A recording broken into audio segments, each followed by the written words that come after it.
Assalamualaikum warahmatullahi wabarakatuh. Alhamdulillahirabbil alamin, wassalatu wassalamu ala asrofil anbiya'i wal mursalin wa ala alihi wa ashabihi ajmain wa man tabi'ahum bi ihsanin ila yaumiddin. Ibu-ibu anggota Majelis Taklim Al-Husna yang berbahagia, puji dan syukur kita panjatkan kehadirat Allah atas limpahan rahmat-Nya kepada kita, terutama nikmat iman, Islam, dan nikmat sehat walafiat, sehingga kita dapat berkumpul di tempat yang mulia ini untuk sama-sama mengkaji ilmu agama, sehingga apa yang kita lakukan ini mendapat ridho Allah Subhanahu wa Ta'ala. Salawat dan salam semoga tercurah kepada junjungan kita, panutan umat yang paling mulia akhlaknya, yaitu Nabi besar Muhammad Sallallahu Alaihi Wasallam. Ibu-ibu hadirin sekalian, sebelum kita memulai taklim, marilah kita sama-sama membaca Sayyidul Istighfar dan doa menuntut ilmu. Allahumma anta rabbi, la ilaha illa anta khalaqtani, wa ana abduka, wa ana ala abdika wa wa'dika mastata'tu a'udzubika min syarri ma sana'tu abu ulaka bi nikmatika alayya wa abu bizanabi faghfirli fa innahu la yaghfirus junuba illa anta. Allahumma faqihna fiddin wa alimna ta'wil. Selanjutnya marilah kita membaca Ibu, Al-Fatihah baca lagi. Marilah kita membaca Ummul Quran, yaitu surat Al-Fatihah. Semoga kepada kita Allah tetapkan iman Islam kita, Allah mudahkan rezeki kita, Allah sehatkan badan kita, agar kita dapat menjalani perintahnya dengan baik. Dan Allah mudahkan serta dibukakan pintu hati kita, Allah terangkan pikiran kita agar kita mudah menerima pelajaran, serta Allah jadikan anak-anak kita jadi hamba Allah yang soleh dan solehah.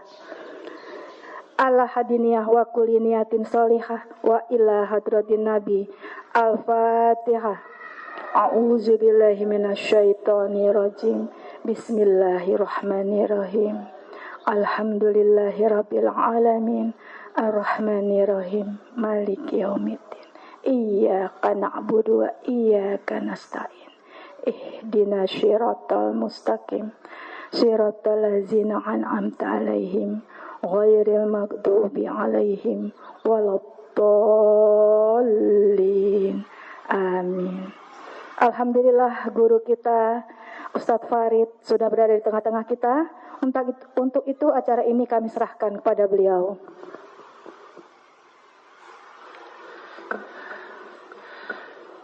Bismillahirrahmanirrahim. Assalamualaikum warahmatullahi wabarakatuh.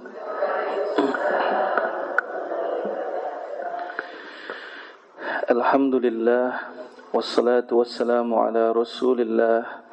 Rabbi shrah lana sudurana wa yassir lana umurana wahlul 'uqdatam min alsinatina yafqahu aqwalana. Rabbana zidna ilman warzuqna fahman. Ya Fattah, Ya Alim, iftah lana ilmal yaqin. Ibu-ibu, apa kabarnya? Alhamdulillah. Sudah siap memasuki bulan Ramadan, Bu? Insyaallah. Okay. Baik. Alhamdulillah, suatu kehormatan Allah izinkan saya bisa membersamai ibu-ibu solehah yang dari aura wajahnya ini insyaallah calon penghuni surga. Amin ya rabbal alamin. Ya. Baik. Kita bahas apa, Bu? Ini terkait persiapan Ramadan, ya. Iya, baik. Saya mulai dengan cerita dulu, ya. Jadi saat itu Rasulullah Sallallahu Alaihi Wasallam sedang bersama sahabat-sahabat beliau. Terus Rasulullah itu cerita, diperlihatkan kepadaku tentang suasana di padang mahsyar, gitu, ya. Nah, karena Rasulullah itu punya nubuwah. Jadi di beberapa hal gaib itu Allah kasih penglihatan. Terus ada rombongannya Nabi Musa bersama umatnya. Umatnya Nabi Musa itu apa Bu namanya Bu? Bani Israel. Ya, Bani Israel yang dulu ya, bukan yang sekarang. Bukan. Terus ada Nabi Isa alaihissalam, ada Nabi Adam, ada Nabi Nuh, ada Nabi Idris, Hud, ya, Soleh, semua para nabi itu. Dan ternyata Bu, nanti kita di padang mahsyar itu bersama nabi kita. Jadi kita bersyukur kita berada di bawah komando Nabi Muhammad sallallahu alaihi wasallam. Tapi apa yang membuat Nabi Muhammad menarik dengan penglihatan itu, kata Nabi, hampir semua nabi itu punya umat.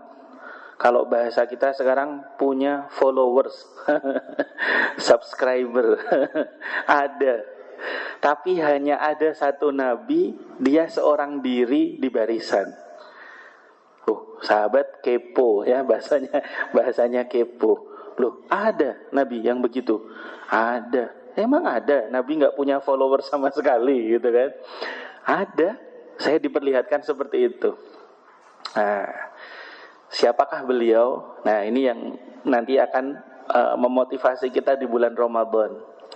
Jadi singkat cerita, beliau ini seorang nabi yang diutus untuk Bani Israel.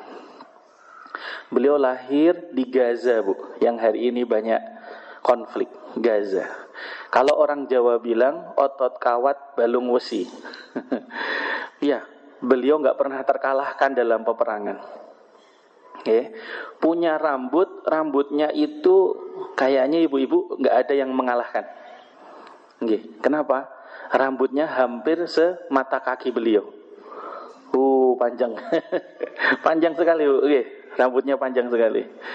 Nah, terus beliau ini hidup sangat sederhana sekali.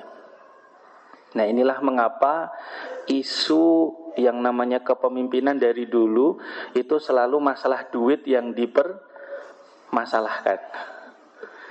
Kenapa? Saat itu beliau diutus untuk Bani Israel. Jadi Bani Israel dan kebanyakan manusia pada umumnya itu yang ditanya biasanya income-nya berapa. Betul, Bu? Dulu waktu Ibu dilamar Bapak, yang pertama ditanya apa, Bu? Ditanya sholatnya apa gajinya? Dua-duanya, Masya Allah. Jadi ternyata memang mayoritas manusia itu melihat biasanya dari sisi materinya. Nah, karena beliau hidup sangat sederhana sekali. Meskipun di peperangan gak pernah terkalahkan, tapi beliau hidupnya zuhud sekali. Dan beliau punya istri. Ya, ternyata ujian rumah tangga itu kan gak mudah, Bu. Terkadang ibu sudah soleha, ujiannya di bapak, kan begitu. Pak Farid, alhamdulillah loh suami saya juga soleh di anak. Pak Farid, anak saya soleh-soleha, mertua. Nah, kan begitu. Pak Farid, semuanya aman, mertua saya juga soleh-soleha, tetangga. Nah, gitu Jadi selalu ada yang namanya ujian karena kita memang masih di darul bala. Namanya dunia ini, Bu, nama lainnya adalah tempatnya ujian. Ada ibu-ibu ngeluh datang ke saya, Pak Farid, ujian saya kok bertubi-tubi gak selesai-selesai.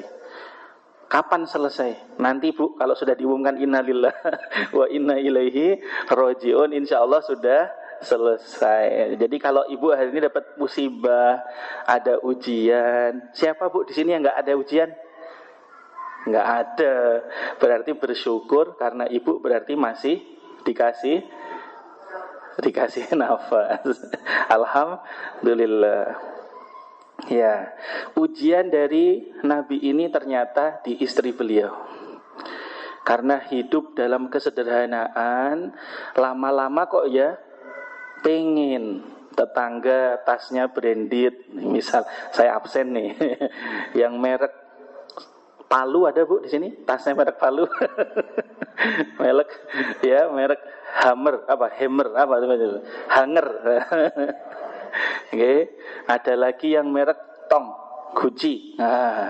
Merek Gucci ya. Ini pernah ada ibu-ibu dulu nanya, Ustadz, apakah tas juga kena zakat? Nah, pertanyaannya begitu. Tentu kami para laki-laki ya nggak berpikir sejauh itu. Oh, nggak ada Bu, yang kami tahu zakat itu kita punya emas, terus apalagi kita punya peternakan, sawah, perkebunan, gitu kan. Tas di fikih nggak ada. Alhamdulillah Ustadz, gitu. Langsung seneng ibu. Loh, kok alhamdulillah Bu? Sebentar, saya tanya dulu. Berapa harganya Bu? Nah, langsung senyum-senyum. Iya Ustadz, ini cuma 2,5 gitu ya. Saya pikir 2,5, 250.000 atau paling 2,5 juta. Ternyata 2,5 M. Ya Allah. Saya langsung bilang, Ibu sudah jual, infakan ke masjid. Oke, baik. Kita kembali ke istri Nabi. Mulai Bu diuji. Loh, kok suamiku gini-gini aja gitu kan. Kapan aku bisa punya tas branded? Punya mobil kapan gitu. Zaman dulu belum ada mobil nggih, Onta lah. Onta, Toyota ya, Onta. Nah, terus akhirnya ada raja yang saat itu juga hidup di zaman Nabi ini. Rajanya jahat sekali. Dan rajanya ini tidak menyembah tauhid, tidak menyembah Tuhan yang satu. Tapi selalu kalah di medan peperangan sama Nabi yang satu ini. Otot kawat, balung besi, rambutnya sampai mata kaki. Kurang lebih seperti itu. Nah, akhirnya mulailah rapat. Kalau kita nggak bisa mengalahkan itu Nabi, orang terdekatnya ayo kita uji. Termasuk Nabi Adam Bu. Nabi Adam awalnya diuji nggak goyah. Lihat ada istrinya. Nah, mulai kalau sudah RI 1 berfatwa jangankan saya, Fir'aun saja sami'na wa ata'na. Ada ya ayatnya, ada ayatnya ya, ketika menemukan bayinya Nabi Musa. Nah, saat itu kan Fir'aun sedang memberlakukan ganjil genap Bu. Yang lahir dari Bani Israel, ya toh, bayi Bani Israel di tahun ganjil bunuh gitu. Iya, ganjil genap itu bukan zaman Pak Ahok Bu. Dari zaman Fir'aun sudah ada, kasusnya beda. Sekarang buat mobil, kalau dulu buat anak yang lahir. Maka Nabi Harun kakaknya Nabi Musa itu lahir di tahun genap, aman. Lah pas Nabi Musa lahir di tahun ganjil. Tapi kemudian dihanyutkan di sungai. Ditemukan sama dayang-dayang dari istri Fir'aun. Siapa itu? Sayyidah Asiyah. Ditemukan. Ya, karena beliau ternyata tidak dikaruniai anak, melihat bayi yang ganteng, terus rupawan, ya, dan bahasanya Al-Quran itu wa alqaitu 'alaika mahabbatan minni walitusna 'ala aini. Loh, enggak ada yang hafal Bu? Enggak ada yang hafal. Oh, kita buka ayatnya. Ini kalau Ibu bikinkan kopi buat Bapak, bacakan ini. Insya Allah enggak akan berpaling. Nah, surat apa? Oke, surah Toha. Iya, surah ke-20 ya Bu. Ya, surah 20. Ya, ayatnya 39. Iya. Iya, boleh Pak Farid, boleh. Oh, ini Al-Qur'an kok. Al-Qur'an ya. Allah yang ngajari. Jadi Ibu kalau lagi bikinkan kopi buat Bapak atau teh sambil ngudek-ngudek bacain. Wa alqaitu 'alaika mahabbatan minni walitusna'a 'ala aini. Baik, ada yang berkenan membacakan terjemahnya? 39. Ya, 39. Ini ngaji apa belajar mantra? Tidak apa-apa Bu, ini mantranya dari Al-Quran, boleh, maksur. Ya, silahkan, ada yang berkenan? Silahkan Bu. Ya, terjemahnya saja boleh. 39 ya? Iya, betul, ayat 39. Yaitu, bismillahirrahmanirrahim. Yaitu letakkanlah dia, Musa, di dalam peti. Kemudian hanyutkanlah dia ke sungai Nil. Maka biarlah arus sungai itu membawanya ke tepi. Dia akan diambil oleh Fir'aun, musuhku dan musuhnya. Aku telah melimpahkan kepadamu kasih sayang yang datang dariku, dan agar engkau diasuh dan di bawah pengawasanku. Nah itu Bu ya. Jadi ayatnya panjang, tapi mantranya di akhir ayat itu. Dimulai dari aku telah memberikan kasih sayang dariku, dan supaya engkau diasuh di bawah pengawasanku. Lah ini ya, misal suami ibu malam-malam pengen ngopi, ya itu insya Allah dalam radar ibu. Ini ayatnya. Wa alqaitu, boleh ikutin saya Bu. Wa alqaitu alaika mahabbatan minni walitusna'a ala aini. Ya, aini artinya mataku. Ya, ini saya dibuka kartu sama neneknya istri saya Bu.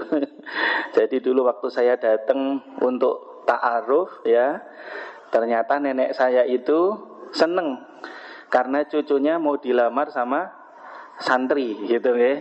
Karena saya mondok lama, saya mondok 10 tahun. Mondok 10 tahun, seneng. Ya nenek saya seneng, akhirnya beliau cerita bikinkan teh itu baca ini. Wa alqaitu alaika mahabbatam. Ya apa bahasanya orang Jawa itu apa? Disirep apa? Disirep. Dikasih mantra. Dijampi-jampi gitu. Terus saya minum teh itu. Terus akhirnya ya nikah. Baru habis itu dikasih tahu sama nenek itu. Mas Farid tahu nggak gitu? Kenapa nek gitu? Dulu waktu datang itu nenek lo yang bikinkan teh. Oh ya, saya bilang gitu. Iya. Terus itu nenek bacain mantra dari Al-Quran surah Toha ayat 3. Iya.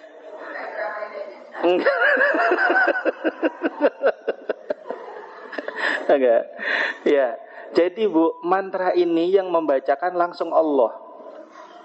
Allah bilang, aku kasih mahabbahku kepada engkau wahai Nabi Musa, dan agar engkau selalu berada di bawah pengawasanku. Jadi meskipun dihanyutkan di sungai Nil, itu tidak diterkam buaya, tidak tenggelam, tidak kebalik, dan seterusnya. Karena di bawah pengawasannya. Makanya Asiyah ketika melihat peti itu dibuka, langsung jatuh hati. Nah ini, langsung diamalkan. Boleh Pak Fred, boleh.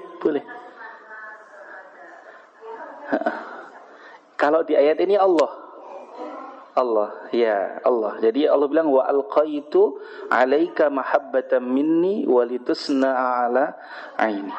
Gitu. Makanya kalau Allah yang ngasih langsung, ya semua dukun kalah Bu. Itu makanya saya bilang ini mantra boleh. Al-Quran itu diamalkan boleh. Wong ibu mau masak Bismillah, kan begitu? Gitu? Ibu mau pergi, Bismillah. Itu apa enggak mantra Bu? Mantra, cuman bahasa kita doa. Jadi kalau ibu baca ini berarti bukan ibu yang hebat, tapi Allah yang hebat. Nah kan begitu. Karena kita bertawasul dengan Al-Quran, dengan Allah. Ya jadi itu nenek saya ngasih rahasia setelah saya nikah. Oh pantesan. Tapi memang sebelum dikasih itu saya sudah kesengsem sama cucunya gitu. Jadi ya wis enggak apa-apa. Jadi lebih kuat lagi lah kira-kira gitu.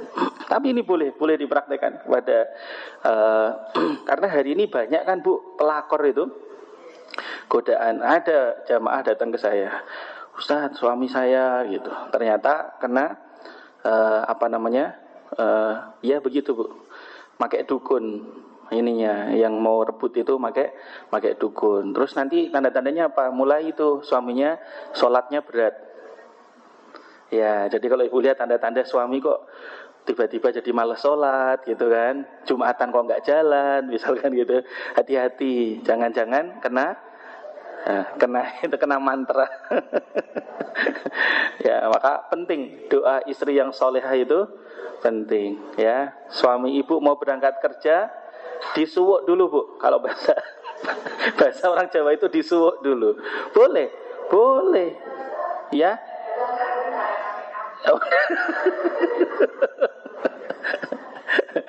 Ya enggak apa-apa.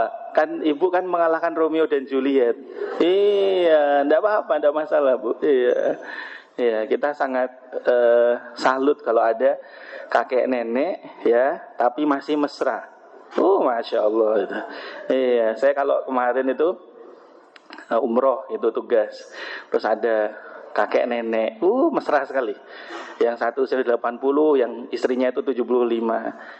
Tunggu Ustaz di belakang. Tapi mesra. Tawaf itu digandeng gitu, ya Allah, kalah Bu.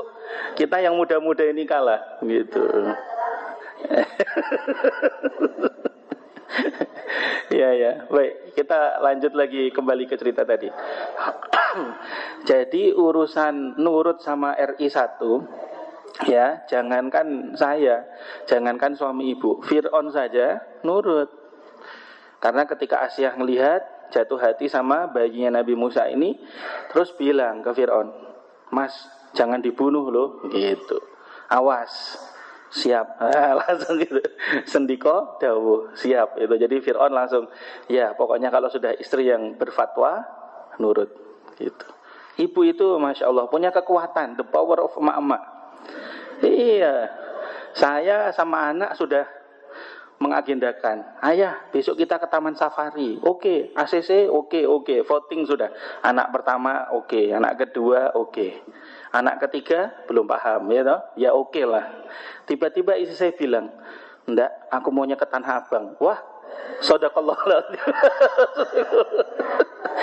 Shadaqallah itu sudah.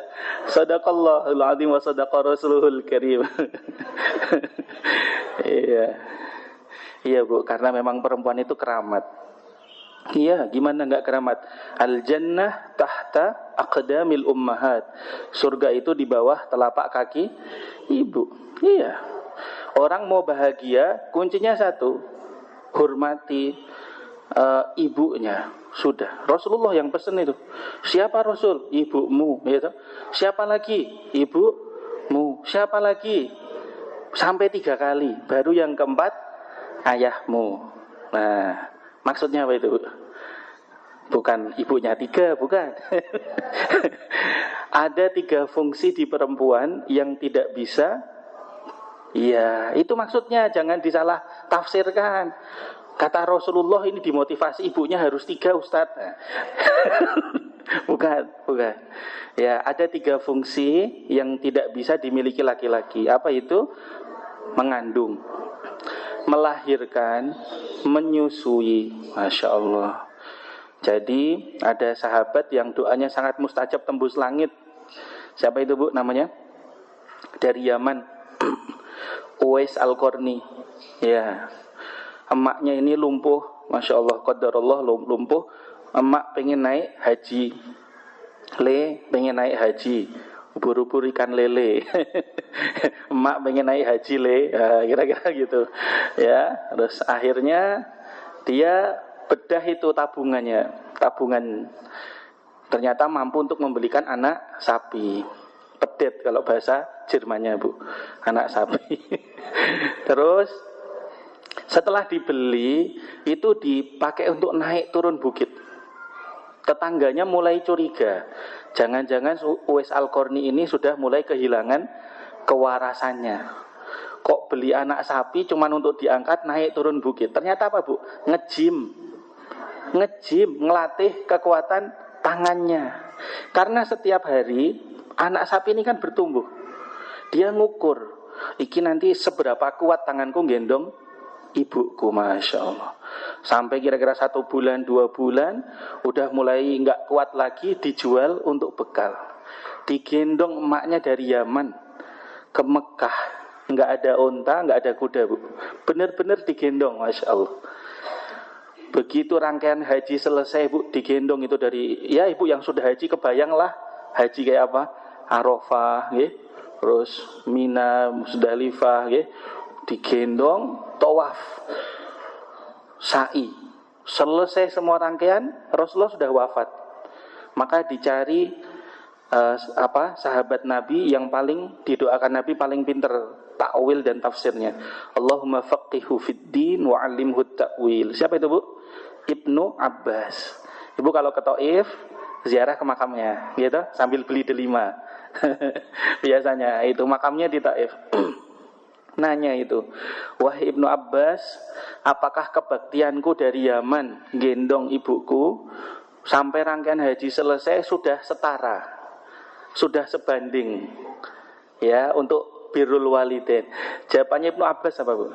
Bahkan satu hentakan nafas ibu Anda ketika mau melahirkan Anda belum mampu untuk menandingi. Masya Allah, nggak kebayang saya. Ya Allah. Jadi kebaktian yang seperti itu saja itu ternyata belum mampu untuk menandingi. Makanya kalau ada perempuan, mohon maaf, pas lagi lahiran kok sampai meninggal, balasannya apa, Bu? Surga. Pengen tak, Bu? Enggak, Pak Farid, sudah lewat masanya. jangan. Okay. Baik, sampai mana tadi kita kok sampai Uwais Al-Qarni? Balik ke Fir'aun, okay? Balik ke Asia. Nah, kita kembali ke Nabi ini. Nabi yang nggak punya followers. Akhirnya istrinya ini mulai dirayu sama utusan raja. Dibawakan berlian. Bu, mau nggak berlian? Wah, pertama agak nolek-nolek gimana gitu, kok glowing gitu, nggih, menyala-nyala. Terus nanti kalau ibu mau kerjasama dengan raja, nggak cuma dapat ini, Bu, ibu dapat mansion. Oh, di mana mansionnya? Jati Bening. Ada, Bu, mansion dekat sini? Oh, nggak ada. Kos-kosan, ya, dapat istana, dapat perhiasan, dapat apa.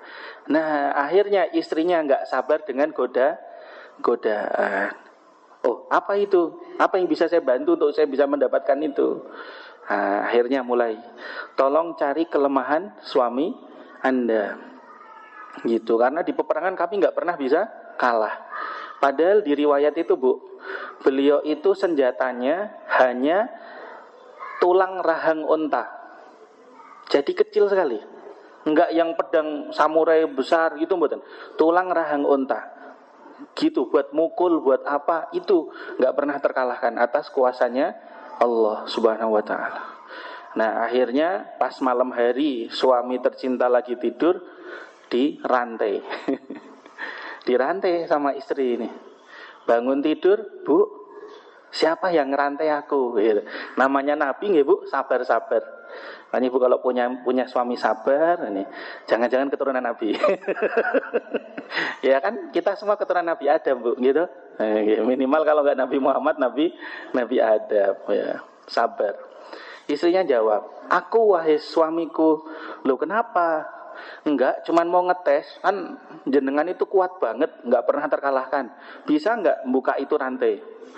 Oh ya, bismillah, la haula wa la quwata illa billah. Nah, ini penting, mantra juga berarti, mantra. Nah, ibu mau ngulek sambel, la haula wa la quwata. Penting itu, penting, ya. Penting, ya. La haula wa la quwata illa billah. Terputus itu rantai. Terputus rantai. Akhirnya di malam berikutnya coba lagi yang lebih kuat, Bu. Lagi-lagi terputus. Ya, namanya suaminya orangnya Nabi, ya. Seorang Nabi baik. Kamu kenapa kok nyoba-nyoba terus gitu? Ya, pengen tahu aja. Oh, mau tahu? Iyalah, kan kepo gitu kan. Ya sudah, aku itu nggak bisa terlepas kalau engkau lilit aku dengan rambutku ini. Rambutnya yang mau sampai mata kaki itu. Oh gitu, iya, bener. Malam berikutnya dipotong tuh rambutnya, dipakai untuk ngelilit. Nggak bisa buka, Bu. Waduh, nggak bisa. Nah, langsung panggil raja, panggil semua pengawalnya, dibawa ke istana. Diikat di tiang, ya, dengan rambutnya itu tadi, disiksa, Bu, Masya Allah. Dicungkil matanya. Wah, pokoknya disiksa betul-betul. Rajanya nggak mau langsung mati, jangan, harus pelan-pelan.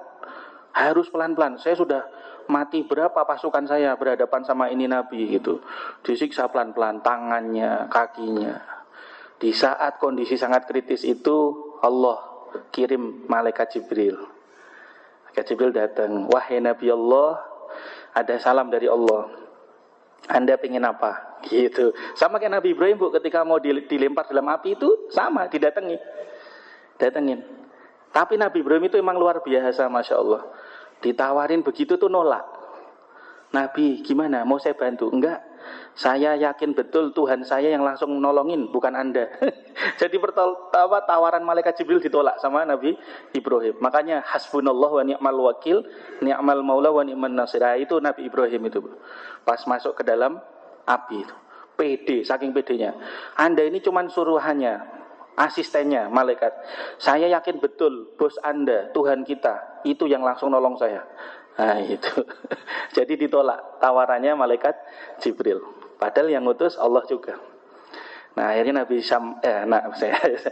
ini terus kemudian bilang, wahai malaikat, sampaikan ke Allah agar atas izinnya dikembalikan kekuatanku.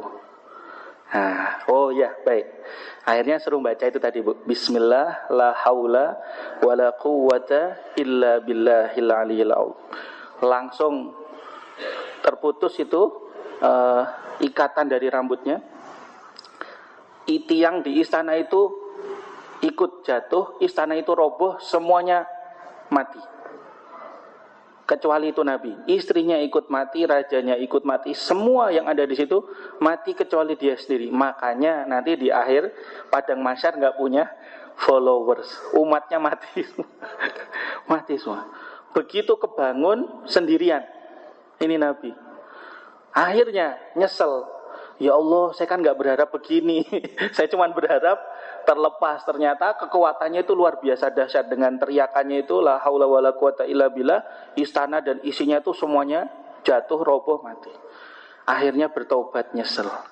Ya Allah, semulai detik ini, selama Engkau izinkan aku masih bernafas, aku berjanji malamnya aku isi dengan qiyamul lail. Nah ini, Bu. Makanya kalau kita tanya judulnya apa Pak Farid, mempersiapkan Ramadan, maka jawabannya memperpanjang rambut. Bukan, melaksanakan qiyamul lail.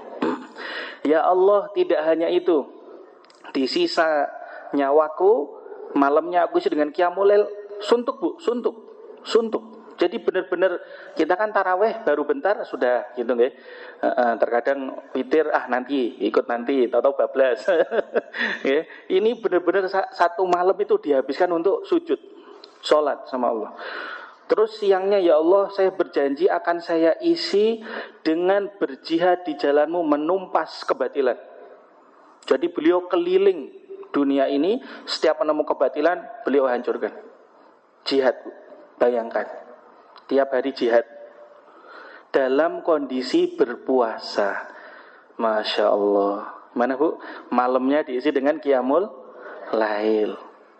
Terus siangnya diisi dengan berjihad sambil kondisi puasa.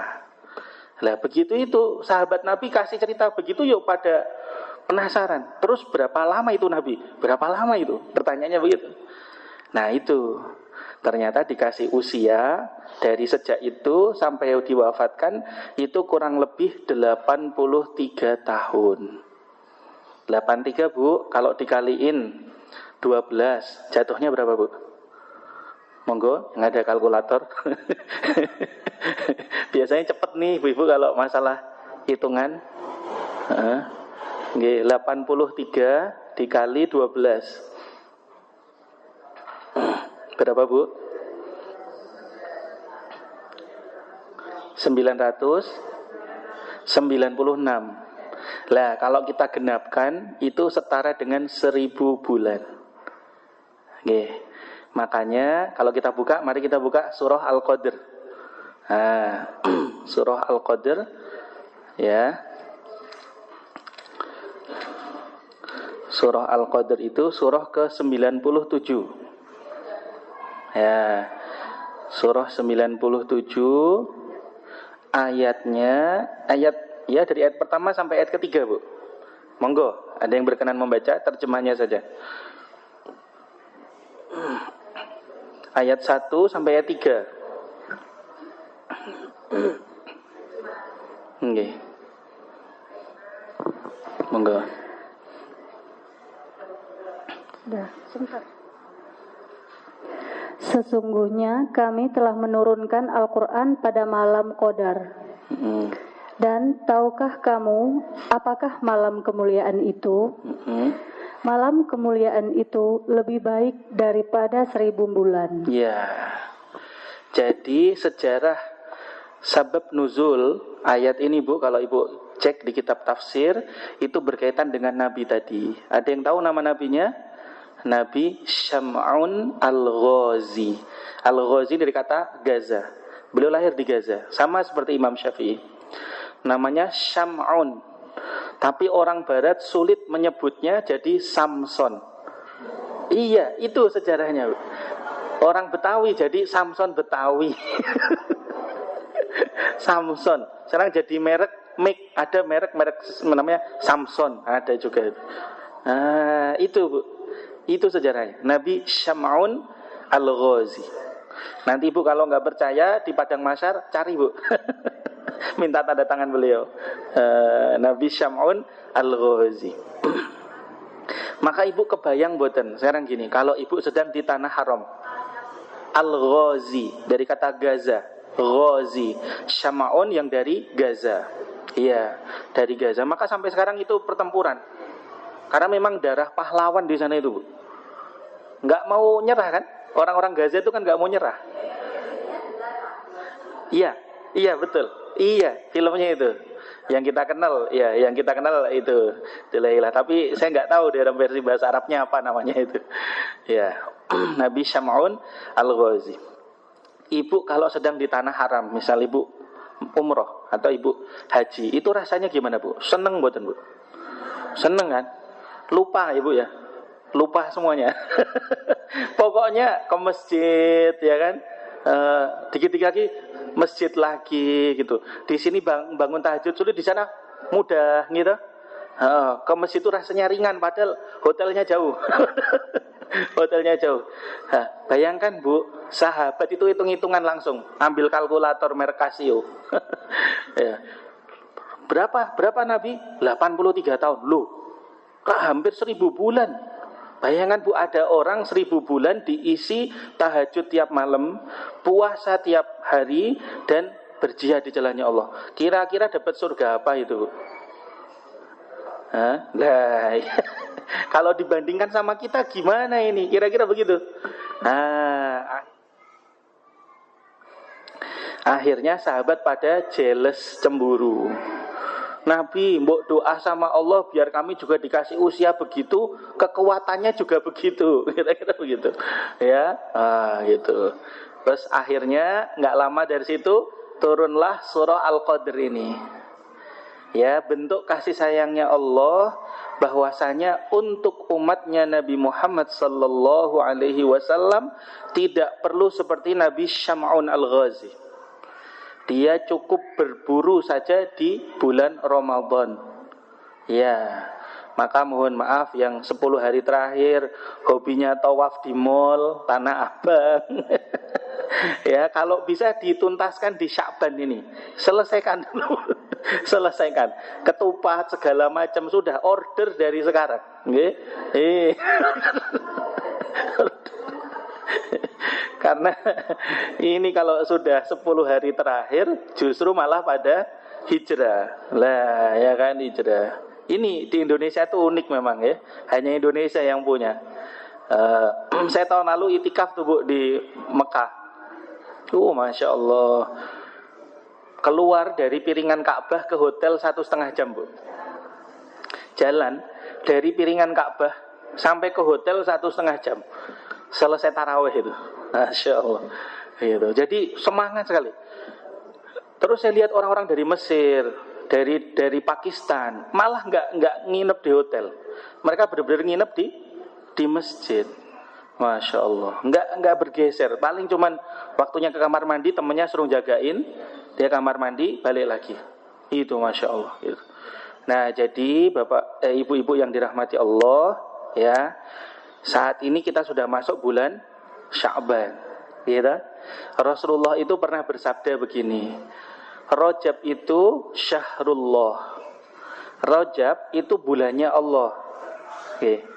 Wa Sya'ban syahri, kata Nabi. Bukan syahri ini loh, Bu. Syahri.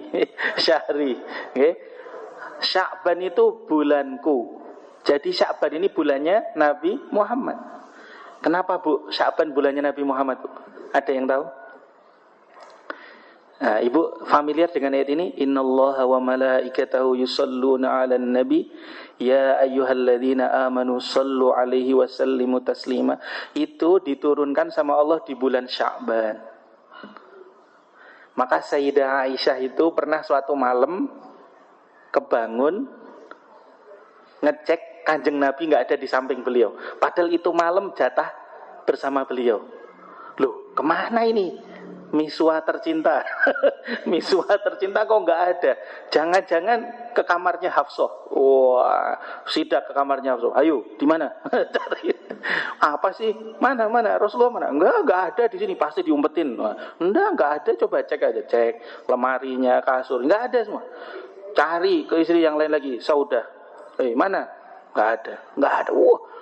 Sampai kesel kayak begitu. Ujung-ujungnya pergi ke masjid. Ya, karena rumahnya sebelah masjid tuh. Nabi baru selesai tahajud. Kenapa Aisyah? Gitu. Di sini saya cari kemana-mana. Ya, kamu lupa ya. Sekarang sudah Rajab. Ntar lagi Sya'ban, ntar lagi Ramadan. Sampai Sayyidah Aisyah itu meriwayatkan, saya tidak pernah melihat Nabi puasa sunnah 1 bulan hampir penuh seperti Ramadan, kecuali di bulan Rajab dan Sya'ban. Maka doanya Nabi, Allahumma barik lana fi Rajab wa Sya'ban wa ballighna Ramadan. Ramadan. Gitu. Ya Allah, berkahi kami di bulan Rajab, di bulan Sya'ban, dan sampaikan kami di bulan Ramadan. Karena ibarat ibu pergi, mana Bu? Sini mall yang terdekat mana? MM. Itu diskon, benar-benar diskon, Bu. Ramadan itu, Masya Allah. Iya, saya sama santri-santri kalau bulan Ramadan sampai nggak masak. Sampai nggak masak. Pada rebutan, Ustadz Farid, hari apa? Santri-santri kosong, buka puasa. Saya cek dulu nggih Bu, saya cek. Sudah, tanggal 2 sudah. Loh, sudah semua? Sudah. Ya udah sahur. Sampai ngasih sahur juga, Bu. Masya Allah, sampai ketua DKM itu, Ustadz kalau sahur nggak ada masakan, datang aja ke masjid, kita sediain. Ya udah, aman. Santri-santri tinggal saya bilang, Ramadan nggak ada yang masak. Loh, kok nggak masak Ustadz? Diskon. Diskon. Asal kita mendekat ke masjid, merapat ke masjid, kenyang. Saya bilang gitu. Masya Allah. Semuanya seneng. Yang cucu ketemu simbahnya dapat THR. Gitu. Yang istri ketemu suami juga dapat apa? Insya Allah dapat THR. Ya makanya doa Bu di Lailatul Qadar. Ya Rob THR, ya Rob THR. Ya Rob.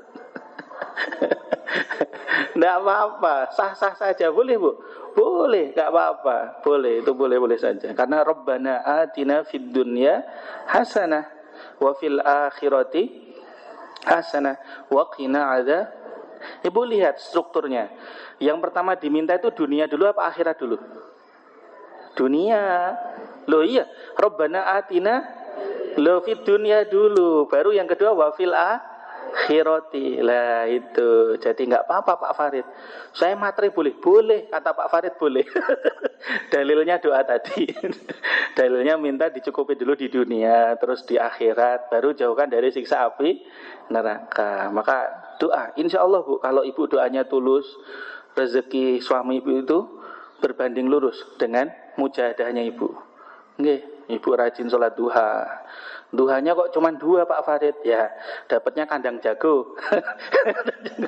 Karena di hadis kan dijelaskan begitu. Siapa yang sudah sholat 5 waktu, ditambah sholat sunnah, sampai 12 rakaat sehari, dapatnya apa Bu? Kata Nabi, istana. 12. Lah kalau cuma 2 rakaat, kandang jago. Enggak, saya bercanda. Ya, jadi ibu sholat duha, 2 rakaat tambah 4, misalkan gitu. Sholat taraweh, gitu. Sholat tahajud tambah. Wah itu insya Allah ketika ibu semakin dekat sama Allah, Doa ibu itu seperti saya bilang tadi, keramat. Ya, doa bapak terkadang temangsang, Bu. Temangsang itu apa ya? Temangsang itu nyangkut. Ya, nyangkut di pohon mangga, di kabel listrik. Loh, bener itu. Tapi doanya ibu ini Masya Allah tembus langit. Termasuk doa yang Allah itu malu untuk tidak diijabah. Iya, ibu-ibu ini. Maka doakan suaminya. Semakin sering ibu dizolimi suami, semakin mustajab doanya. Karena ada hadis lain, doanya orang terzolimi itu mustajab. Iya, jadi ada seorang jamaah ibu-ibu curhat ke saya. Ustadz, bapak suami saya begini. Oh bagus, saya bilang. Loh kok bagus Ustadz? Ketika ibu dizolimi langsung, ya Allah Lamborghini, ya Allah. Mustajab insya Allah, okay? Mustajab insya Allah. Ya, mohon maaf Bu, agak bercanda-bercanda. Okay. Baik, sampai mana tadi Bu?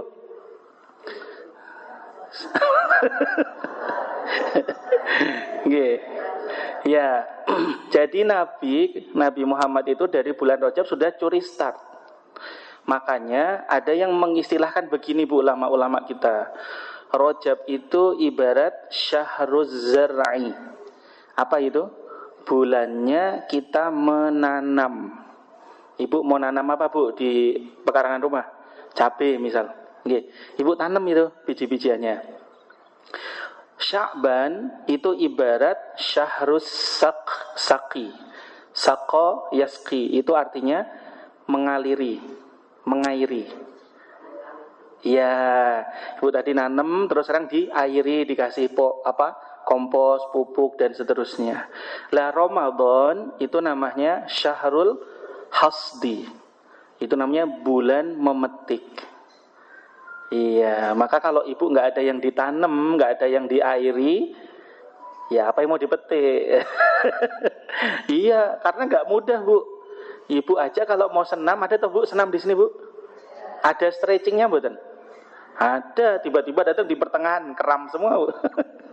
Keram semua. Maka Nabi Muhammad itu, kata Sayyidah Aisyah, saya tidak pernah melihat beliau puasa hampir 1 bulan penuh. Ya, selain Ramadan. Kalau Ramadan wajib. Tapi ini puasa sunnah, itu kecuali di bulan Rajab dan Sya'ban gitu. Sekali lagi, karena tadi bulan Rajab bulannya Allah, termasuk bulan haram, ya. Bulan haram itu Bu, pembesar Quraisy Mekah saja tidak berani mengadakan pertempuran, haram. Tidak boleh. Genjatan senjata itu, tidak boleh ada peperangan bulan Rajab itu. Nah, Sya'ban tadi menjadi mulia bulannya Nabi karena ayat innallaha wa malaikatahu yusholluna 'alan nabi, perintah sholawat itu ada di bulan ini. Maka kalau ditanya apa persiapannya Pak Farid? Ya, persiapannya di bulan ini perbanyak sholawat, baca sholawat. Nggih, baca sholawat. Kenapa baca sholawat Bu? Penting Bu. Dapat syafaat, betul. Apalagi Bu? Kenapa kita harus baca sholawat? Gimana? Perintah Allah. Guru saya menjelaskan begini, Rid, kamu sholat, ada potensi ditolak enggak? Iya. Ada potensi diterima? Iya. Ibu puasa, ada potensi diterima atau ditolak Bu? Ada. Ibu sedekah, ada potensi diterima ditolak? Ada. Ibu habis sedekah langsung cerita kemana-mana. Saya lojeng tadi pagi itu habis sedekah 5M di sana, terus ini 5JT sini, wah cerita semuanya, upload di status WA, wah IG semuanya ya. Nah, bisa jadi gara-gara kita ngomong itu nyakitin orang yang sudah kita kasih, hangus tuh Bu, karena Al-Quran bilang begitu. Tapi kata guru saya, ada satu amalan yang nggak mungkin Allah tolak. Apa itu? Sholawat. Ibu perhatikan redaksinya. Innallaha wa malaikatahu. Sesungguhnya Allah dan malaikat yang bersalawat kepada Nabi. Bukan kita. Loh, yang benar Ustaz, saya yang sholawat. Coba, ibu baca sholawat apa Bu? Baca sholawat. Coba, bacaan sholawat apa? Ya. Contoh, misalkan sholawatnya malaikat Jibril, sallallahu ala Muhammad. Sholla bersolawat. Allahu siapa? Ala Muhammad, atas Muhammad. Ada nama kita di situ, Sholla Farid ala Muhammad. Enggak ada. Sallallahu. Contoh redaksi yang lain kita di salat, Bu. Allahumma salli ala Muhammad. Ya Allah, bersolawatlah kepada Muhammad. Loh. Jadi yang sejatinya mengucapkan sholawat bukan kita, tapi Allah dan para malaikatnya. Maka itu enggak mungkin ditolak. Iya. Betul, diperintahkan kita, tapi redaksinya itu kan bukan saya bersolawat kepada Nabi Muhammad. Redaksinya tetap, ya Allah bersolawatlah kepada Muhammad. Allah telah bersolawat kepada Muhammad. Jadi sejatinya, Bu, yang bersolawat itu Allah dan para malaikatnya. Gitu. Bedanya apa, Bu?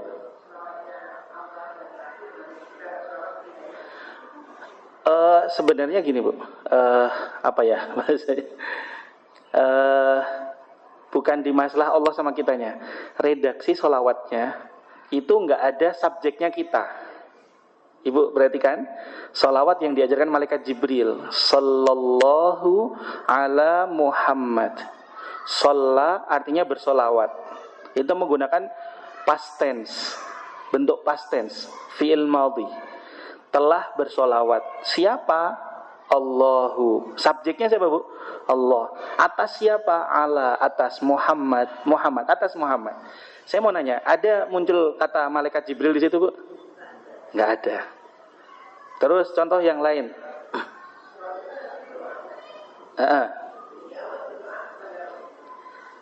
Oh ya, ya.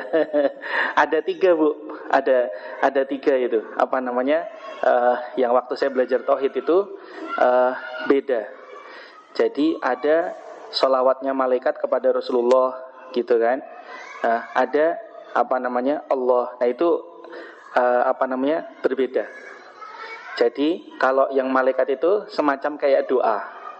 Kalau Allah itu semacam kayak memberikan penghargaan, selamat, gitu, Bu. Bisa dibedakan ya. Karena derajatnya kan Allah lebih tinggi dari Nabi Muhammad. Kalau malaikat itu di bawah Nabi Muhammad, Bu. Maka berdoa, ya Allah curahkanlah ini. Tapi ketika Allah bersolawat itu maksudnya Allah ngasih penghargaan. Karena berkat Nabi Muhammad diutus di muka bumi ini, kita kenal Allah. Nah itu sedikit bedanya di situ. Tapi kita ingin sampaikan, meskipun itu lisan kita yang menyampaikan, Ibu, tapi redaksi itu semuanya menyebut Allah sebagai subjeknya. Allahumma salli ala Muhammad atau Sayyidina Muhammad. Ya Allah, bersolawatlah kepada Nabi Muhammad atau sallallahu ala Muhammad. Beda dengan Ibu sholat. Ibu kalau niat sholat, Bu, mohon maaf ada yang berpendapat harus diucapkan sholatnya. Apa redaksinya? Pas mau sholat, baca niat itu. Usolli. U itu menunjukkan saya. Usolli. Saya bersolat. Ya, Ibu mau puasa. Puasa Ramadan tuh biasanya baca bareng-bareng sama imam taraweh. Nawai tu. Tu itu menunjukkan saya. Saya berniat. Tapi giliran sholawat ternyata redaksinya itu, ya Allah bersolawatlah kepada Nabi. Ya Allah curahkanlah sholawat kepada Nabi. Atas dasar inilah kemudian, ya baik. Ya.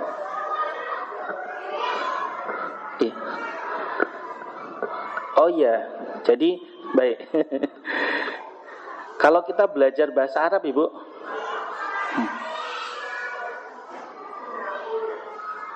Innallaha, betul.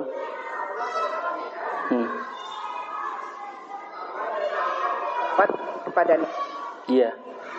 bedanya Allah bersolawat, malaikat bersolawat dengan kita bersolawat itu apa, Ustaz? Itu aja. Oh iya ya, baik. Ya. Apa ya? sesungguhnya Allah dan malaikat berselawat pada Nabi. Ya. Ya kan, innallaha wa malaikatahu shalluna 'alan nabi. Ya. Baru ada perintah, ya ayyuhalladzina amanu shallu 'alaihi taslima itu ya. Ya. Ya. Kita juga diperintah bersalawat. Betul. Berarti kan Allah bersalawat kepada Nabi, malaikat bersalawat, dan kita juga diperintah bersalawat. Nah, bedanya apa? Salawat Allah, salawat Nabi, salawat malaikat sama salawat kita gitu loh. Iya, baik. Baik, saya coba menjawab semampu saya, Bu. Iya.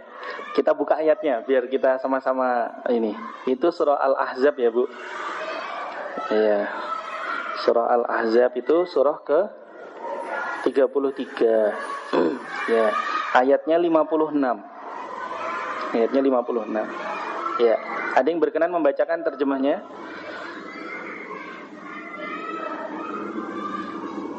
Nah, ini ada penjelasannya di sini. Ya. Ada yang berkenan membaca terjemah ayat 56.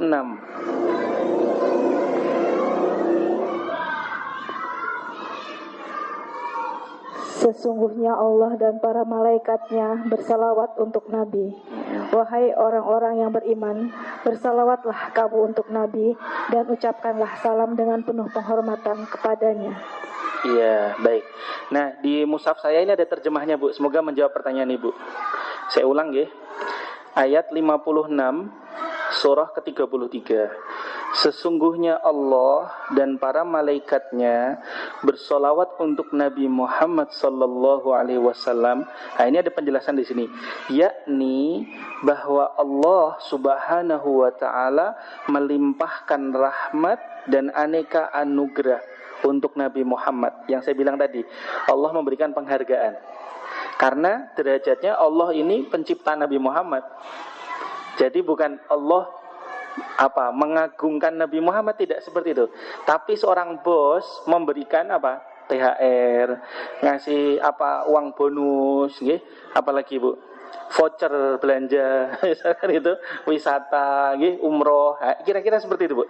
Jadi ketika Allah bersolawat, itu maksudnya Allah ngasih penghargaan. Di sini dijelaskan melimpahkan rahmat dan aneka anugerah.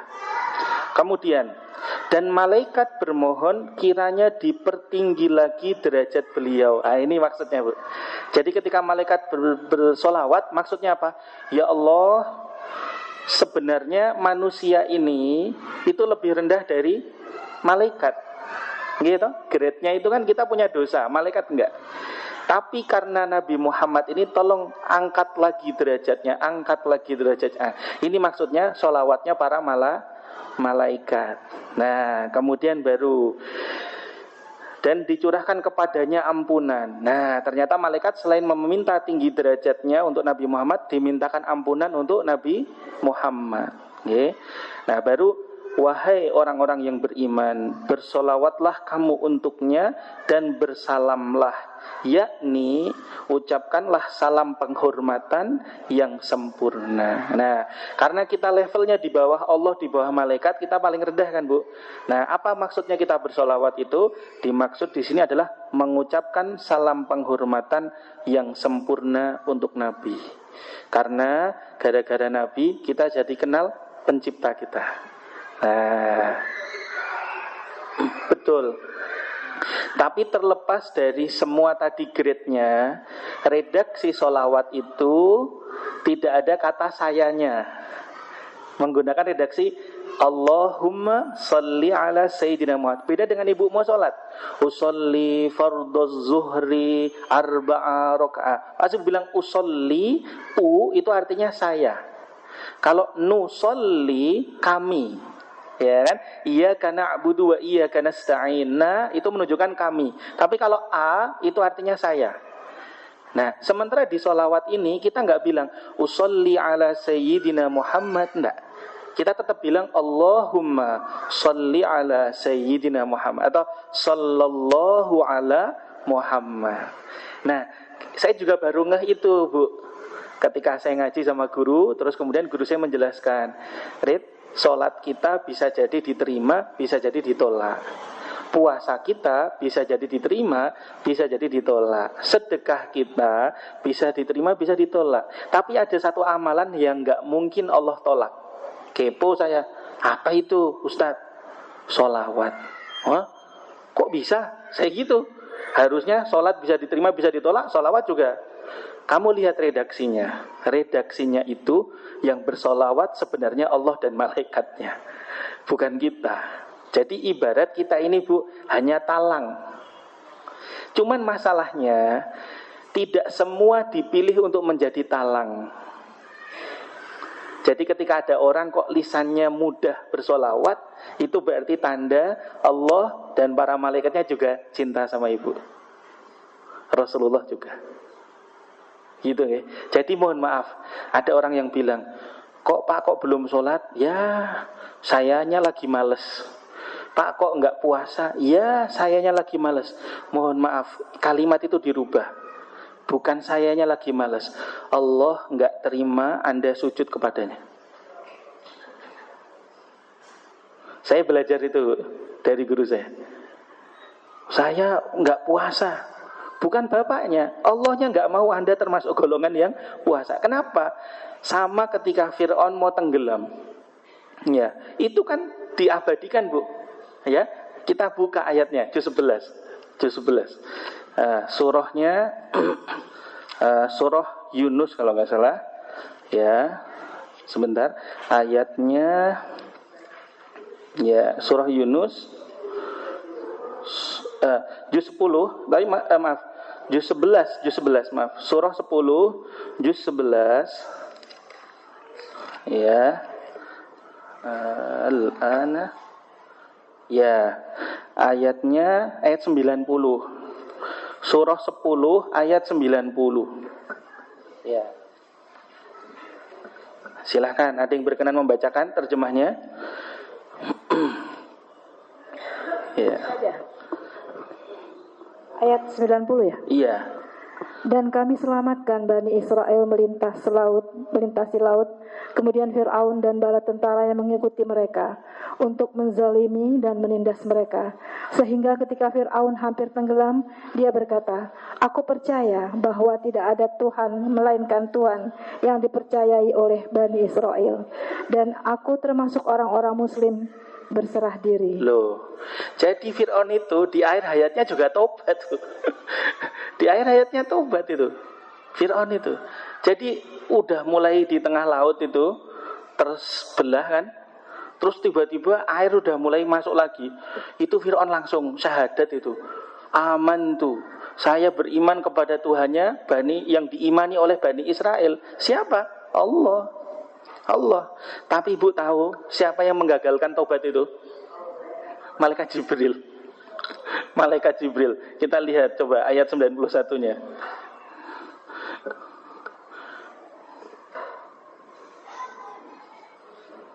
Ya, ayat 91-nya, Bu. Mengapa baru sekarang kamu beriman? Padahal sesungguhnya engkau telah durhaka sejak dahulu, dan engkau termasuk orang yang berbuat kerusakan. Iya, jadi di beberapa riwayat itu kalau tidak salah ya Bu, nanti saya dikoreksi, itu kuda yang dinaiki sama Fir'aun itu dipegang sama malaikat Jibril. Dipegang jadi nggak bisa lari. Karena malaikat Jibril gemes, nggak mau Fir'aun nanti satu klaster sama malaikat Jibril di surga. Enak banget dari dulu kayak begitu, membunuh ringan tangan dia tuh. Dalam hal membunuh ganjil genap bunuh ya kan. Terus menzolimi begitu ya, dan seterusnya. Lah kok last minute mau meninggal mau bilang asyhadu alla ilaha illallah. Itu. Akhirnya itu kudanya itu dipegang. Nah, ini nanti nyambung Bu ke surah Toha. Mari kita buka kembali surah Toha. Enggak apa-apa ya Bu, ini buka mushaf nggih.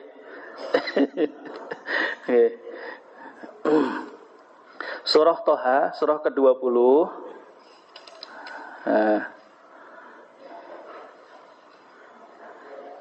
Ya, ayatnya sebentar.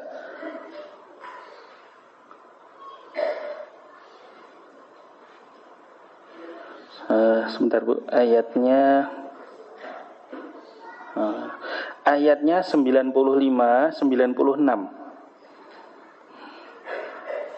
Nah, ini malah nyambung kemana-mana, nggak apa-apa nggih?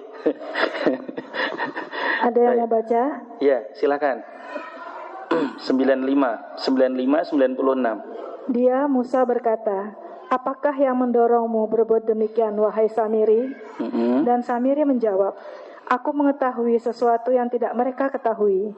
Jadi aku ambil segenggam tanah dari jejak Rasul, lalu aku melemparkannya ke dalam api itu. Demikianlah nafsuku membujukku. Ya, oke, bisa dipahami Bu ayat ini. Jadi Rasul di sini bukan Rasul Nabi Muhammad, karena ini cerita Samiri dengan Nabi Musa. Ya, jadi Rasul di sini yang dimaksud malaikat Jibril, karena malaikat Jibril juga punya gelar Rasul yang diutus. Tapi kalau Nabi Muhammad Rasulullah, itu bedanya. Oke, jadi Rasul di sini dimaksud malaikat Jibril. Jadi ceritanya umatnya Nabi Musa itu semuanya Bani Israel kecuali satu, namanya Samiri. Nah, Samiri ini bukan aslinya bukan Bani Israel, Bu. Tapi dia ikut ketika Musa menyeberangi laut itu. Dan dia berada di posisi paling belakang umatnya Nabi Musa. Samiri paling belakang lah kira-kira. Ya. Terus kemudian dia melihat malaikat Jibril tadi memegang kudanya Fir'aun tadi. Kan gini, Nabi Musa, umatnya, ini Samiri paling belakang, terus berarti paling belakangnya apa? Fir'aun. Nah, ini Samiri dikasih lihat bisa melihat malaikat Jibril saat itu. Karena Ibu tahu nggak, Samiri ini muridnya malaikat Jibril. Yang di kemudian hari jadi Dajjal. Samiri ini. Samiri. Terus kok bisa dia bikin patung dibentuk seperti sapi, ada suaranya. Nah, ini diinterogasi sama Nabi Musa.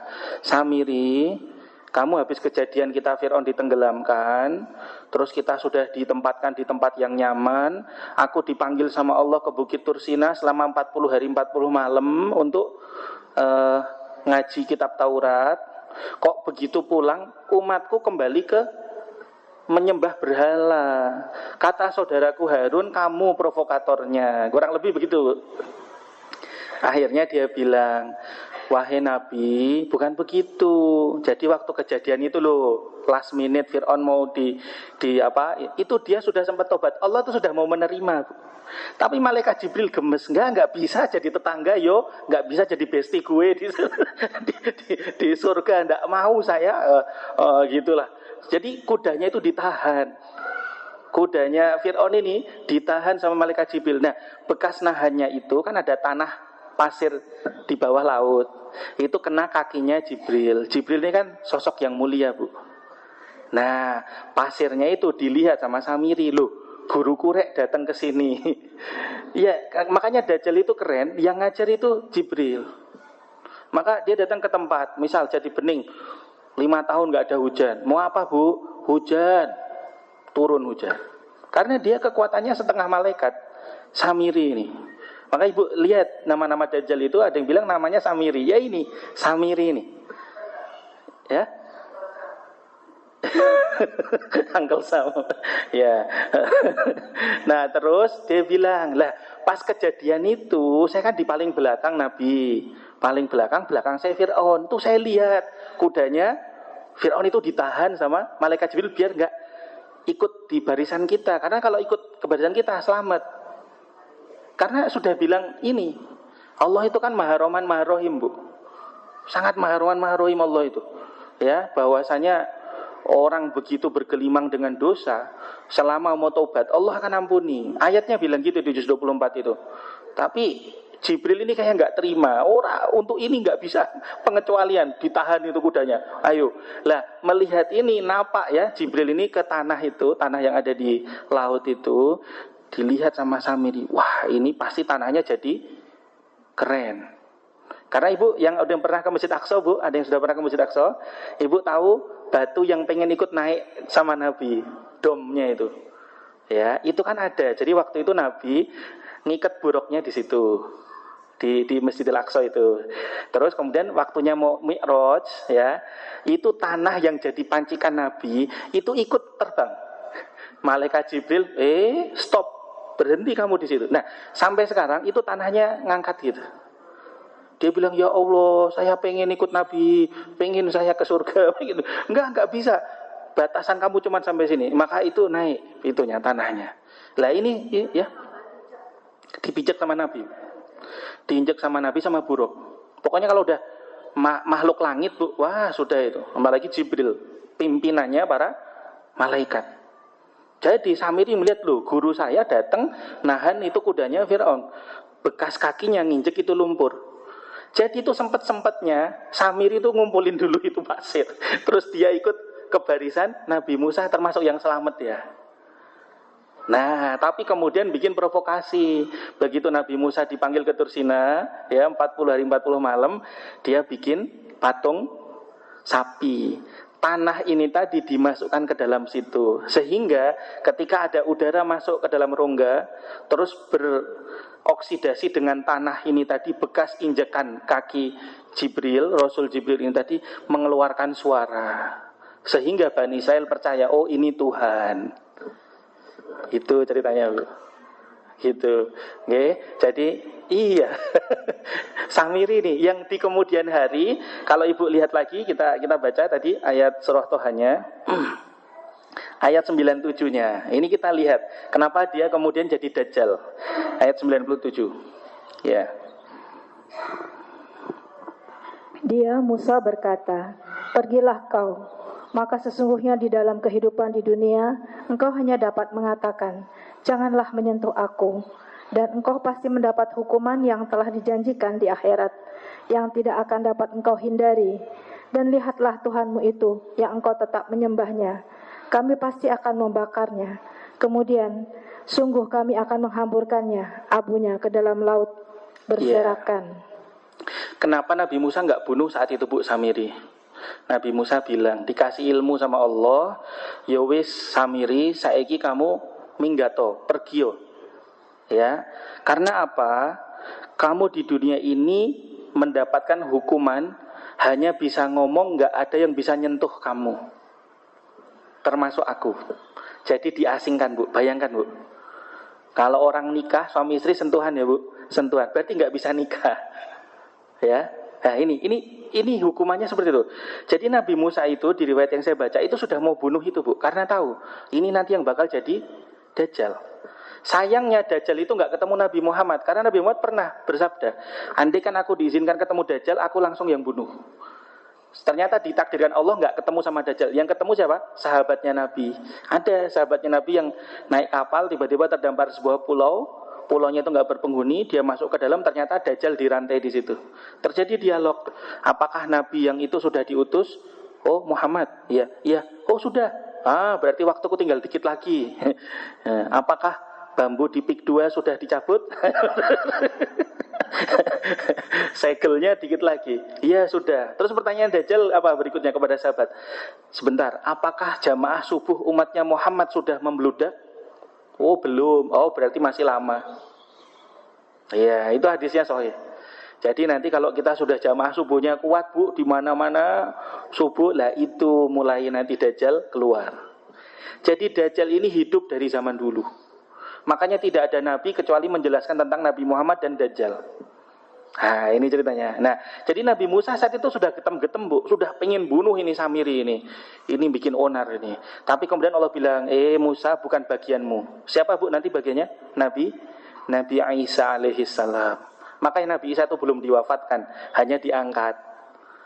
Nanti diturunkan di masjid putih, menara putih di Damaskus, Syria.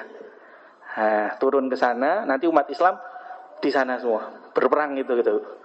Nah, nggak tahu kita masih ada usia nggak ya di sana. Iya itu hadisnya sahih seperti itu. Nah akhirnya Nabi Musa bilang, ya sudah Samiri, sekarang kamu saya usir dari komunitas, left dari grup saya paksa. Dikeluarkan. Ya Samiri dikeluarkan oleh Musa dari grup. Nah, saya keluarkan kamu di sini, nggak boleh balik lagi. Kamu hanya bisa ngomong, nggak boleh sentuhan, baik sama aku ataupun yang lain. Dan ingatlah, wa innalaka mau'idan lan tukhlafah. Kamu ada perjanjian dengan Allah yang itu nanti belum terselesaikan, yaitu nanti, Bu, di akhir zaman itu. Di akhir zaman. Dan nanti yang membunuh ini siapa? Al-Masih Isa, Nabi Isa alaihissalam. Nah, itu ceritanya. Ya, sudah ada dari dulu, Bu. Masih, nggak mati, ditangguhkan itu. Ya di pulau itu, Bu. Iya, ada yang bilang segitiga Bermuda, ya kan? Kalau pilot itu katanya lewat situ hilang gitu. Katanya, ini tapi saya nggak tahu karena nggak ada hadisnya ya, saya nggak. Cuman sahabat Nabi pernah ada yang ketemu itu, hadisnya sahih. Jadi sahabat Nabi sedang berlayar, tahu-tahu terdampar di sebuah pulau kecil, nggak ada orang, masuk ke dalam, ternyata ada sosok yang dirantai. Nah, nggak tahu itu, Bu. Saya jangan-jangan di pik 2. Iya, tapi intinya dia bilang kalau sudah subuhannya sudah meludak, itu saya sudah dekat. Iya. Lah makanya kita kan masih malas, Mas, berarti masih lama. Iya, Bu. Jadi Dajjal itu sudah ada. Ini keren dari zaman dulu dia. Ternyata yang didik itu malaikat Jibril. Dan saya baca itu di riwayatnya itu sempat dikasih sama Allah kesempatan. Kalau dia mau tawadu, rendah hati, terus dia mau menerima, itu akan jadi hamba yang soleh. Ternyata dia memilih jalan kesesatan. Dia merasa ketika sudah diajar sama Jibril itu, terus pinter semua. Dia bilang, oh saya Tuhan, gitu. Dan ini riwayatnya, ayah ibunya itu adalah suami istri yang dari hubungan kakak beradik. Ini ceritanya, Bu. Itulah mengapa dalam agama kita nggak boleh kakak beradik itu nikah. Nah, ini yang saya baca begitu. Jadi ayah ibunya Samir itu kakak adik. Maka dari hubungan yang tidak baik menghasilkan buah yang tidak baik. Tapi memang di kecilnya pinter banget. Jadi Allah kirim utus, coba Jibril kamu ngelatih dia. Jibril langsung yang ngelatih. Makanya dia bisa semua ilmu. Kamu mau apa? Hujan. Ya oke. Turun. Pilih, di kananku ada surga, di kiriku ada neraka. Itu kayak ada gambaran gitu, Bu. Wah, begitu orang milih kanannya, surganya Dajjal, itu nerakanya Allah. Begitu dia milih nerakanya Dajjal, berarti itu surganya Allah. Tapi begitu kita milih nerakanya Dajjal, dibunuh langsung. Hanya 2 kota yang dia nggak bisa masuk, Mekah, Medina. Maka disebut Haramain. Itu. Jadi Bu kalau mau aman, pindah Bu ke Medina. Ya, atau ke pik 2 lah. Ya, kayaknya udah setengah 12. Sampai jam berapa, Bu? Sudah, ya? Sudah. Sampai kok ngalor ngidul. Sebentar. Saya closing dulu, Judulnya tadi kita mempersiapkan bulan Ramadan. Jadi dari kisah Nabi Syamun Al-Ghazi tadi, apa Pak Fred yang disiapkan? Mumpung sekarang masih bulan Sya'ban, gitu. Kita perbanyak sholawat. Terus mulai dilatih puasanya, biar nanti nggak kaget. Senin Kemis nggak apa-apa, misalkan gitu. Nah, terus bulan Ramadan ini kalau Ibu buka di Al-Quran hanya disebut sekali, Bu, kata Ramadan. Ya, ini penutup, ya. Penutup, nggak tutup Pak Farid. Surah kedua Al-Baqarah, ya, ayatnya 185. Nih, 185. Ada yang berkenan membacakan terjemahnya. Ini kata Ramadan di Al-Quran cuma 1 ini aja, Bu, disebut secara bahasa Arabnya, nggih. Monggo. 185. Ya. Bulan Ramadan adalah bulan yang di dalamnya diturunkan Al-Quran sebagai petunjuk bagi manusia dan penjelasan-penjelasan mengenai petunjuk itu dan pembeda antara yang benar dan yang batil. Ya, sampai situ saja, Bu. Jadi kata Ramadan di Al-Quran disebut hanya sekali di surah kedua ayat 185. Cluenya apa? Allah berfirman di sini, bulan Ramadan itu bulan diturunkannya Al-Quran. Jadi saya menghimbau ibu-ibu, ini kan rajin tadarus, gitu. Nah, nanti kalau bisa hatamnya jangan cuman Arabnya, nggih, dibikin program, Bu. Nah, ayo ibu-ibu, Ramadan ini tidak cuman hatam ayatnya, tapi juga terjemahnya. Ya, ya Bu. Masya Allah. Iya, alhamdulillah, alhamdulillah. Nah, iya. Nah, oke. Baik, pertama Bu, tidak ada perintah yang menyatakan dengan tegas, baik dari Al-Quran maupun hadis, Ibu memperbanyak kuantitas hatam. Tidak. Cuman ulama-ulama mencontohkan. Nabi Muhammad SAW di Ramadan terakhir sebelum wafat, itu hatam setoran Quran ke malaikat Jibril sampai 3 kali hatam. Berarti satu hari 3 juz disimak langsung sama malaikat Jibril. Nah, karena Nabi Muhammad memang orang Arab, lahir bahasa Arab, ngaji dikit-dikit nangis. Sayyidina Abu Bakar kan begitu Bu. Rasul itu kalau tiba-tiba ketemu ayat tentang permintaan, langsung angkat tangan. Ketemu ayat tentang azab, nangis. Begitu. Kalau kita kan ayat azab malah ketawa. Karena kita nggak paham. Lah maksudnya gini, ada ayatnya lagi. Wah, nggak selesai lagi ini. Wa hadza kitabun anzalnahu mubarak. Ini juz 21. Juz 21.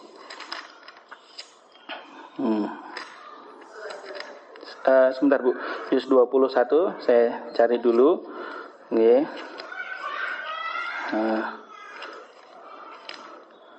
21 apa 22 nggih. Bentar. Bentar.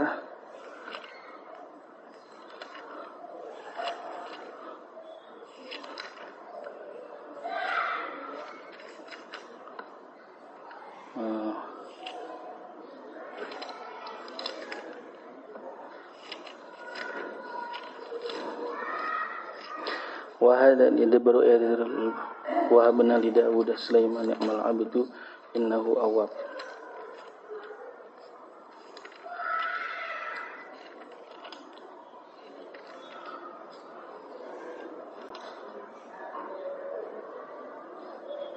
Ya, sebentar. Oke. Saya agak lupa ini Bu, surat. Oke. Saya coba cari dulu sebentar. Wa hadza kitabun anzalnahu mubarakun liyadabbaru ayatihi wa liyatadhakkara ulul albab.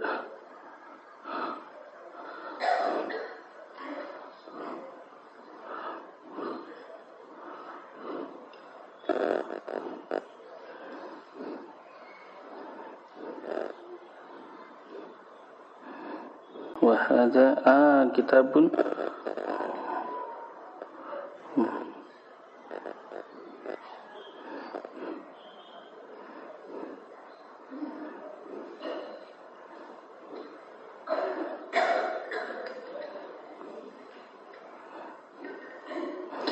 nanti saya cari ya Bu, sebentar, saya lupa.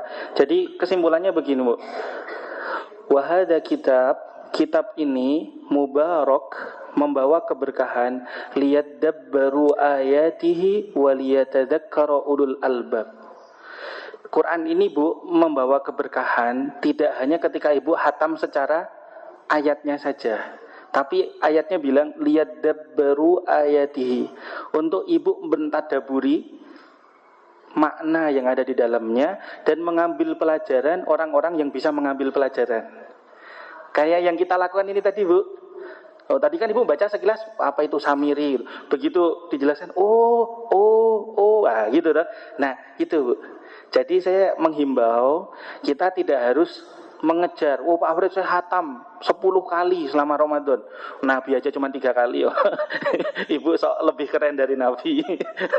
Okay? Tapi gini, 1 kali hatam tidak apa-apa, tapi secara bahasa Arabnya dan maknanya. Jadi Ibu beli mushaf yang ada terjemahnya, setiap hari baca 1 halaman. Begitu setelah baca ayatnya, bahasa Arabnya, Ibu baca terjemahnya. Ada yang menarik, Ibu lingkari, kasih catatan. Nangis dulu, oh ya Allah ternyata saya. Nah, pemahaman inilah yang mengantarkan kita nanti seperti Nabi. Sayyidah Aisyah ditanya, bagaimana perangnya Nabi? Ketika tabi'in bertanya, Sayyidah Aisyah menjawab, kana khuluquhul Quran, akhlaknya Quran. Nah, begitu saja. Saya cukupkan di sini. Semoga bisa menjadi modal. Wa hadza kitabun anzalnahu mubarakun liyadabbaru ayatihi wa liyatadzakkara ulul albab. Ya. Ya, baik. Ya. Liyadabbaru ayatihi wa liyatadzakkara ulul albab. Ya, antara juz 22 23, Bu. Nanti saya cari juga. Sebentar. Oh, ketemu, Bu, ketemu. Surah 38 Shad ayatnya 29. Enggak ada wahada kitabun anzalnahu ilaika mubarakun liyadabbaru ayatihi waliyatadzakkara ulul albab. Saya bacakan, Al-Qur'an yang engkau sampaikan wahai Muhammad adalah kitab yang kami turunkan kepadamu penuh berkah supaya mereka memperhatikan ayat-ayatnya dan supaya ulul albab, orang yang berakal bersih, murni dan cerah mendapat pelajaran. Nggih. Jadi Ibu jangan bangga, Pak, saya hatam 10 kali. Nah, ditanya Samiri, apa itu? Nggak tahu. Nggih. Jadi, waduh, kepala. Surah 38, iya. 29. Iya, 38 29. Nggih. Boleh nanti di-share di grup. Ibu-ibu, hari ini kita murojaah tilawah di rumah masing-masing ya. Surah Al-Baqarah halaman pertama. Nah, pertama gitu dulu, Bu. Komandonya siapa? Komandannya. Nah, misalkan siapa Ibu? Nah, terus habis itu mulai, ayo ibu-ibu dapat pesan apa dari Al-Quran di halaman 1? Saya pesan tongseng.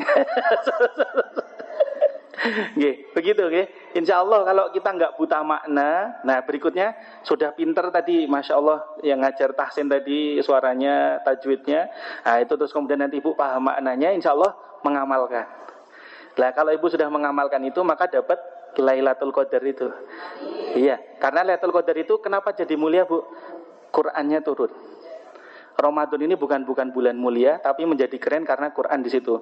Nabi Muhammad menjadi Sayyidul Mursalin karena membawa Al-Quran. Malaikat Jibril menjadi mulia karena nganterin Al-Quran. Dan insya Allah ibu-ibu semua jadi mulia dengan barokah Al-Quran. Amin ya Rabbal Alamin. Terima kasih banyak. Nggih. Sampun, Bu. Oh, doa. Oke. Ya Allah, di bulan yang Sya'ban ini, sebagaimana Engkau telah menyampaikan kami dari bulan Rajab ke bulan Sya'ban, semoga Engkau juga menyampaikan usia kami di bulan Ramadan.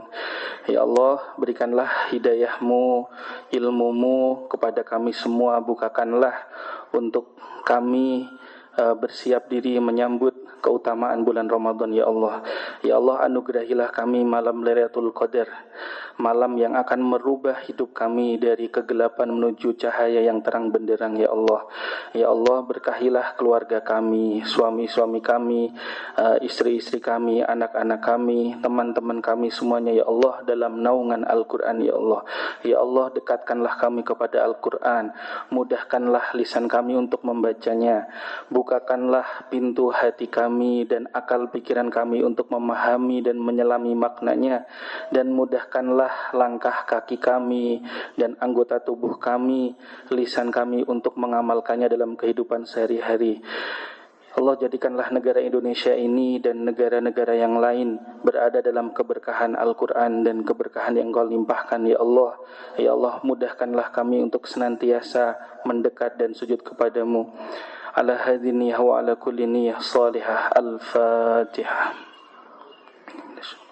Bismillahirrahmanirrahim. Ar-Rahmanirrahim.